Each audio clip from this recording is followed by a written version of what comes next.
വലിയ ഒരു നരേഷൻ ഉണ്ടാക്കി ഡെവലപ്പാക്കി വരുന്നത് എന്താ വെച്ചാൽ പി വി അൻവർ ഒരു അഹങ്കാരിയാണ്. പി വി അൻവർ ഒരു ധിക്കാരിയാണ്. പി വി അൻവർ കൊടയിൽ ഒതുങ്ങാത്ത വടിയാണ്. ഇതാണല്ലോ ഇപ്പം നടന്നുകൊണ്ടിരിക്കുന്ന നരേഷൻ. അപ്പോൾ അതൊന്ന് വിശദീകരിക്കപ്പെടേണ്ടതുണ്ട്. വിശദീകരിക്കുന്നത് കേരളത്തിലെ പൊതുസമൂഹത്തിന് മുമ്പിലേക്കാണ്. ജനങ്ങൾക്ക് ഈ കാര്യങ്ങൾ അസസ് ചെയ്യാനുള്ള ഒരു പൊതുസമൂഹം നമ്മുടെ നാട്ടിലുണ്ടല്ലോ. അതുകൊണ്ടാണ് ഇങ്ങനെ ഒരു എന്താ പറയുക വിശദീകരിക്കേണ്ട ഒരു സാഹചര്യം വരുന്നത്.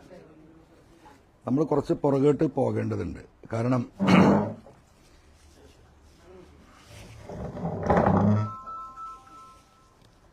കാരണം 8-9 മാസം മുമ്പാണ് ഞാനുണ്ടായിരുന്ന ഒരു മുന്നണി സംവിധാനത്തിൽ നിന്ന്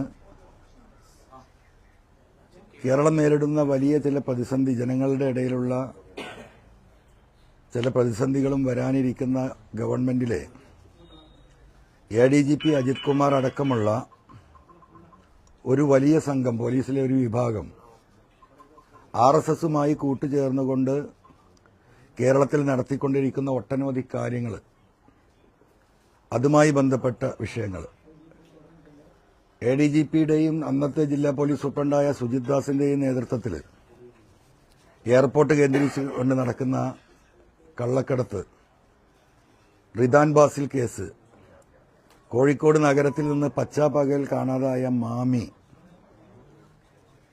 ഭരണരംഗത്തെ IAS, IFS, IRS തുടങ്ങിയ ലോബിയും കേന്ദ്ര RSS നേതൃത്വവുമായുള്ള ബന്ധം, ഇതായിരുന്നല്ലോ വിഷയം.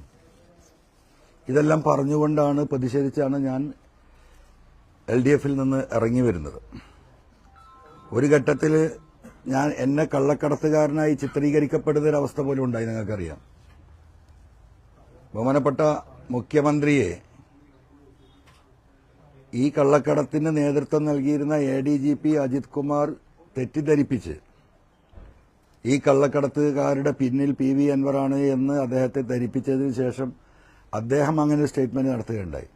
ഞാൻ വിശദീകരിക്കുന്നില്ല. അപ്പോൾ ഞാൻ നിന്നിരുന്ന പ്രസ്ഥാനത്തിൽ എന്നെ കള്ളനാക്കുന്ന ഒരു ഘട്ടം വരുമ്പോഴാണ് നിജസ്ഥിതി കേരളത്തിലെ ജനങ്ങളോട് പറയേണ്ട ബാധ്യത എനിക്ക് വന്നത്. അങ്ങനെയുള്ള കുറച്ച് കാര്യങ്ങളുണ്ട്. അങ്ങനെയാണ് ഞാൻ ആ ഒരു ഘട്ടത്തിൽ മാറി വരുന്നത്. മാറി വന്നതിന് ശേഷം കേരളത്തിലൊരു വലിയ വനനിയമ ഭേദഗതി ബില്ല് വന്നു. ഏറ്റവും കൂടുതൽ രൂക്ഷമായ പ്രശ്നങ്ങൾ, വന്യമൃഗ പ്രശ്നം കേരളത്തിൽ ഉള്ള ഒരു പ്രദേശം കൂടിയാണ് നിലമ്പൂർ. ആ ബില്ല് എന്ന് പറയുന്നത് വനനിയമ ഭേദഗതി ബില്ലായിരുന്നു. ആ ഭേദഗതി ബില്ല് എന്ന് പറയുന്നത് ഇന്ന് ഫോറസ്റ്റ് ഉദ്യോഗസ്ഥന്മാർക്ക് ഒരാളെ അറസ്റ്റ് ചെയ്ത് പോലീസ് സ്റ്റേഷനിൽ ഹാജരാക്കാതെ നേരിട്ട് ഹാജരാക്കാൻ ഉള്ള അധികാരമില്ല. ആയുധങ്ങൾ ഉപയോഗിക്കാനുള്ള അധികാരമില്ല.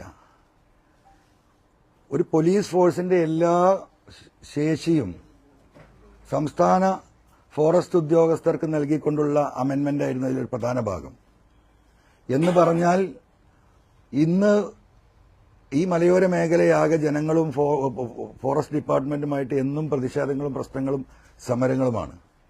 ഒരു മനുഷ്യനെ ആന ചവിട്ടിക്കൊന്നാൽ അതിന് പ്രതിഷേധിക്കുന്ന മനുഷ്യരെ വീട്ടിൽ പോയി അറസ്റ്റ് ചെയ്ത് മജിസ്ട്രേറ്റിന്റെ മുമ്പിൽ ഹാജരാക്കാതെ DFOയുടെ മുന്നിൽ ഹാജരാക്കി അദ്ദേഹത്തിന്റെ സ്റ്റേറ്റ്മെന്റ് റെക്കോർഡ് ചെയ്ത് നേരിട്ട് റിമാൻഡ് ചെയ്യാനുള്ള എന്താ പറയാ കാർഡൻ നിയമമായിരുന്നത്. ആ നിയമത്തെ നമ്മൾ എതിർത്തു. ഇന്ന് നമ്മളെ കുടിവെള്ളം തരുന്നത് മുഴുവൻ പുഴകളാണ്. ആ പുഴകൾ ആരംഭിക്കുന്നത് ഒട്ടുമിക്കതും ഫോറസ്റ്റിൽ നിന്നാണ്. അപ്പോൾ ഫോറസ്റ്റിൽ നിന്ന് ആരംഭിക്കുന്ന പുഴയായതുകൊണ്ട് ആ പുഴ അറബിക്കടലിൽ എത്തുന്നത് വരെയുള്ള ആ വെള്ളത്തിന്റെ അവകാശം ഫോറസ്റ്റ് ഡിപ്പാർട്ട്മെന്റിന് കൈമാറുന്നതായിരുന്നു അതിലെ മറ്റൊരു വലിയ വിഷയം. അത് കൈമാറപ്പെട്ടാൽ നമുക്ക് ഇന്നിപ്പോ ഒരാൾക്കും ഒരു തുള്ളി കുടിവെള്ളം എടുക്കാൻ പോലും പുഴയിൽ നിന്ന് സാധിക്കില്ല. ഇവിടുത്തെ ഗ്രാമപഞ്ചായത്തുകളും മുനിസിപ്പാലിറ്റിയും പല സ്ഥലങ്ങളിലും കോർപ്പറേഷൻ ഉൾപ്പെടെ ഉപയോഗിക്കുന്ന വെള്ളം എന്ന് പറഞ്ഞാൽ പുഴകളിലെ വെള്ളമാണ്. അതിന്റെ മുകളിൽ റെസ്ട്രിക്ഷൻസ് വരും. അതിൽ നിന്ന് ഫോറസ്റ്റിന്റെ NOC വേണ്ടി വരും. എന്ന് പറഞ്ഞാൽ കുടിവെള്ളത്തിന് പോലും റേഷൻ കടയെ സമീപിക്കേണ്ട അവസ്ഥയിലേക്ക് കേരളം എത്തുന്ന അത്രയും ജനവിരുദ്ധമായിട്ടുണ്ടായിരുന്ന ഒരു ബില്ലായിരുന്നു. അതിന് നമ്മൾ ശക്തമായി എതിർത്തു. അതിനെ എതിർക്കുന്നതും ഇങ്ങനെ ഒരു ബില്ല് വരുന്നുണ്ട് എന്നും കേരളത്തിലെ ജനങ്ങളോട് അന്ന് ഞാനാണ് വിളിച്ചു പറയുന്നത്. ആ ബില്ല് പബ്ലിഷ് ചെയ്തില്ല, പത്രത്തിൽ പരസ്യം ചെയ്തില്ല.